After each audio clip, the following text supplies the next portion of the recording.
Hey guys, Matthew Morrow, MorrowInvest.com. I'm bringing you today's tip of the day. So I've got several ideas that I've listed out here. As I'm working and running around and doing all that I do with my multiple businesses, I will have an idea about a video that I want to do, or something, or a blog I want to write, something that I want to communicate to people. And so I have a little app on my phone with ideas, and I jot down those ideas. And before I do these videos, I put them onto paper. So I'm just going to read a couple of them to you, and then I'm going to talk about them. So one of the things is to look at patterns and trends of success. One of them is, what is your identity? And one of them is 3 ways to invest. Now I'm going to try to bring all that together into one video because I think they all relate to themselves, relate to each other. So successful people are able to identify trends. Now we know this on a big thing, like wouldn't you expect, if I asked the average American, hey, when do you think they sell the most Christmas candy? You'd probably say around Christmas, right? If you said, when do you think they sell the most turkeys? You're probably going to say probably around Thanksgiving, right? It does not take a rocket scientist. You don't have to have some special degree to be an investor. You just have to be smart enough to see the forest for the trees. You have to be able to stop and look back and take a genuine look, an unemotional view, which this is hard for me because I'm an emotional guy. I like emotional decisions. Most of us are emotional beings and we make gut decisions. Don't do that.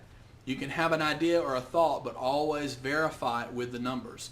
So you're looking at your spreadsheet and you're going through the numbers. Make sure those numbers are realistic numbers. If it's all pie in the sky and everything is, you're only successful if it makes 100%, don't do that, right? You want to make sure that if the sky is falling, that you're still good. You know, your business is still going, okay? So when you're looking at these patterns and trends, that's how successful people continue to be more successful. Why do I not encourage flips in my area? My area has had negative growth. So if you have negative growth and you have an average days on market of 120 days, and somebody's goal is to flip a property and they want to flip it really fast, I tell them I don't believe this is a good market to flip. Now they'll inevitably say something like, well, I know so-and-so and he's flipped 2 houses. Okay, remember, we're trying to fish in a stocked pond. I don't want you to hope and pray and worry and have all that stress on hoping that it'll be successful. I would much rather us invest in an area where we know, where every single house that they put up on the block is sold in a few days. That is a much better, that's fishing in a stocked pond, right? That is much better than, well, we hope, we pray. Look, I'm all about prayer. I mention it all the time in my videos, you know, that I pray for blessings. But you know what? You got to be smart too. And part of being smart is taking a genuine look at what you're trying to be successful at. You know, again, I said if your dream and goal was to be, a pool cleaner, but you're living in North Canada, there's not going to be many pools for you to clean, right? So you might want to go to Florida. Well, that's the same exact conversation as flipping houses or rentals or anything else. Look at the data. Just because something's for sale doesn't mean you want to buy it. Just because you can buy it doesn't mean you want to buy it.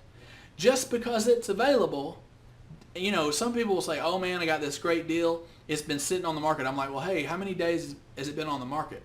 Oh, 842. It's been on the market more than 2 years? That's a red flag. You might want to look at that deal and make sure that that's a good deal. Why hasn't that place sold?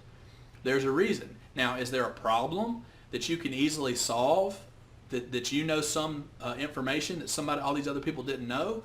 And if that's the case, that's great. That's an opportunity to make you some money. So in business, people are looking for trends that they want to fill. And you can go on one of the cool things that we look at is Google Trends. You can look up Google and go to Google Trends, and it'll show you what people are searching for. So when you're doing research on a particular business that you might want to do, you can come up with some decent numbers looking at what people invest in and why. Right? You can look at the trends that are available, see what people are searching for, see what people are looking for, and you can fulfill a need that they might have, right? So you might be doing research on whatever particular type of idea you have and find if people are looking for that particular type of item or looking for research on it, and it will give you good data about that. And another thing is I think it's important as you're looking at these trends and things about how to be successful is, how do you view yourself? What is your identity? Now, a lot of people identify themselves by their job, by the type of car they drive, by the color of their skin, by who they're married to, by their social status, okay? I don't do that. I'm sure I do to some degree, but let me tell you two things that I think will help you when you look for your identity. One is, I identify as a Christian. Now, some of you might have negative connotations of what that means, but I try to remind people that when you go to a church, that church is just a hospital full of messed up people. We're all broken. We all have our own problems, and people are crazy. You know people are crazy. So you shouldn't expect that the people that are any crazier in a bar are the same people that are just as crazy in a church. So they might put on a little bit nicer suit and tie. They might try to act like they are a little better off. But we all are, as humans, have messed up lives. We have crazy things that go on in our families. We have death and divorce and addictions and all kinds of crazy things that happen. So don't think that just because people are in church that they somehow have a better handle on life. The reality is that most of those people are just admitting that they need help, and they're going to a place of encouragement and a place to feel togetherness. And honestly, some of the same reasons you guys are part of a hunting club, or you go to a certain pub or a bar, or because you're part of a soccer league or gaming or whatever it is, you go to that place for acceptance and love. People accept you and they love you, and you have friends, and you join and share in common things. Well, church is no different, so don't get hung up on being a Christian. When I say Christianity, to me, I identify with that, which is I identify as a New Testament Christian. Now, why is this important? Well, I identify that first before I'm a son, before I'm an uncle, before I'm a friend, before I'm a businessman. I identify as a Christian. Now, why is this important? Well, depending on how you identify yourself is going to help focus this laser to figure out how you interpret information, right? So, some of you I know don't trust big business. So for whatever reason, you don't trust big business, and some business did you wrong. Some of you might not trust churches. Somebody at a church one time hurt you, said something wrong to you. Some old biddy asked you to move out of her seat. She's been sitting there 20 years and wants you to move. Some of my biggest hurts have come from the people that I love the most. That's just part of life, guys. But depending on how you identify yourselves, do you identify yourself as a Republican?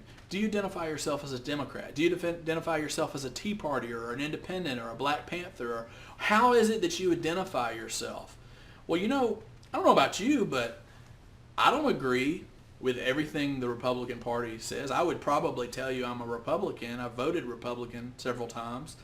I identify more with those ideals, but just like the debates that we're having now, and you got 7, 8 people on the stage, and they all have a little differing view on things, like, what's your view on marijuana? What's your view on incarceration? What's your view on the death penalty? What's your view on waterboarding or war or the economy, right? So the reality is that each of us can have you can take any of those topics, and we have different things that we believe about each of those topics, right?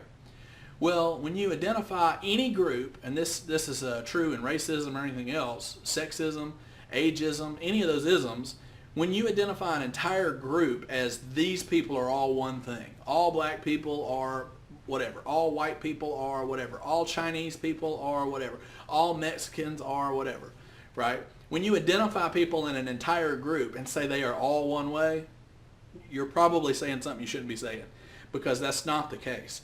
And the reason I bring this up is how you identify yourself. I have people that are coming for advice, and when I give them honest advice, a lot of people don't know how to, I need to know what your filter is. because I need to know where you're coming from so that I know how to teach you. I want to teach you. I want you to be successful. I want you to achieve goals. But if you don't have the same upbringing and family and experiences that I do, I've got to know how to teach you.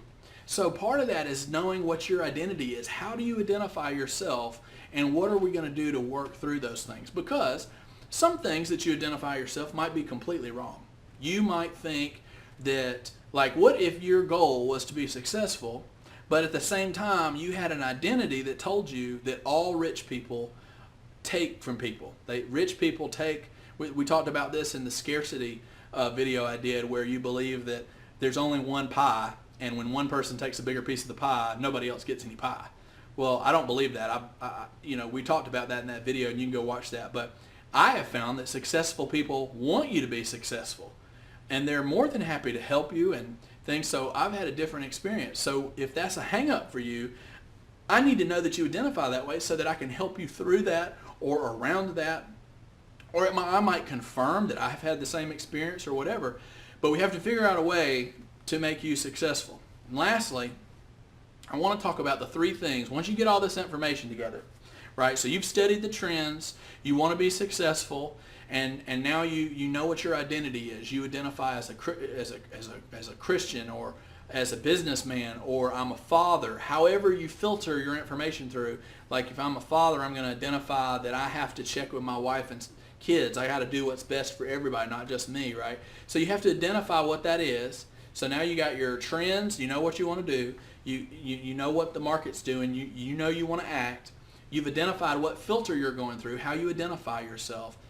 And lastly, you need to know there's three things that you can do in this position. You've got this information, what do you do? Well, there's one thing you can do, and that's nothing. This is what most people do. Most people, again, I've talked about constantly that we are in the information age. You have more information at your fingertips than ever before. You can literally ask Google or Siri anything, and you can be like, hey, tell me how brain surgery works, and they'll show you a brain surgery video. Hey, tell me about how oil is processed. You can watch how it's made and watch 10 seasons of how it's made and see how all kinds of things are made, how manufacturing, automation, robotics, all kinds of crazy stuff, 3D printing, all these crazy things that they can do with technology. And you can learn about all those things in detail, sometimes more detail than you might want. Not just an entertaining show, but an actual, this is how you do it step by step. There's a lot of those out there. So you can do nothing with that information. There's all this information available to you, but for some reason you're not moving forward. So you can do nothing. What else can you do? Well, you can buy, hold, and pray. So this would be that you just jump into something, whether it be buying a house or investing in a business. You don't do the research. You are not active in the business, and you go and you get into something and you just hope. You just hope that it's successful. Well, let me give you an example. Well, we're putting money in my 401k. I sure hope it does well. We're buying gold. I hope gold goes up. We're buying silver. Well, I'm buying in oil fields. Well, I'm buying stocks and bonds, government, municipalities. Really? Well, I'm buying rental properties. I'm buying whatever. Well, that's great if you know what you're doing. If you're just buying on the hope, you're just sitting and buying and putting your money into a 401k and just hoping it's going to do something, and you're going to ask me, you're going to say, Matthew, is that a good investment?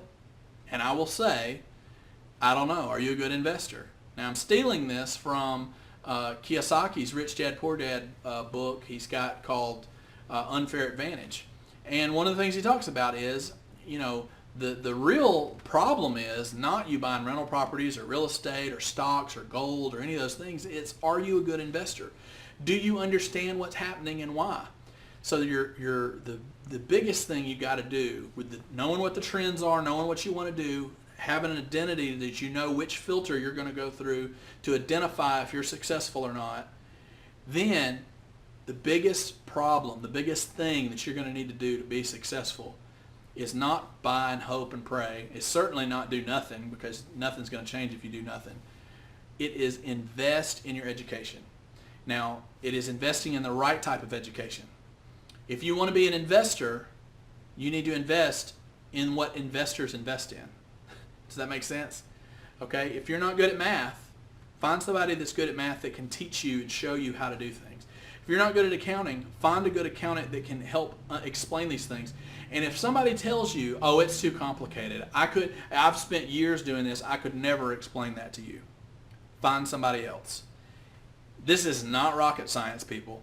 Most of the big investing, I'm talking really, really big investors that are doing multi-million-dollar deals, comes down to addition, subtraction, multiplication, and division. That seriously, it does not matter if you're looking at a $6,000 trailer or if you're looking at a $600 million deal. The only difference is zeros. The rest of the spreadsheet is exactly the same. So I encourage you to study the trends, know what it is you're looking at, know how you identify success through your own lens, how you want to identify your success, and then lastly, educate yourself. Don't just throw your money in a bucket and hope somebody else makes you money. And don't certainly sit on your hands and do nothing. Invest in your education. I hope this blesses you guys. I hope you have a blessed day.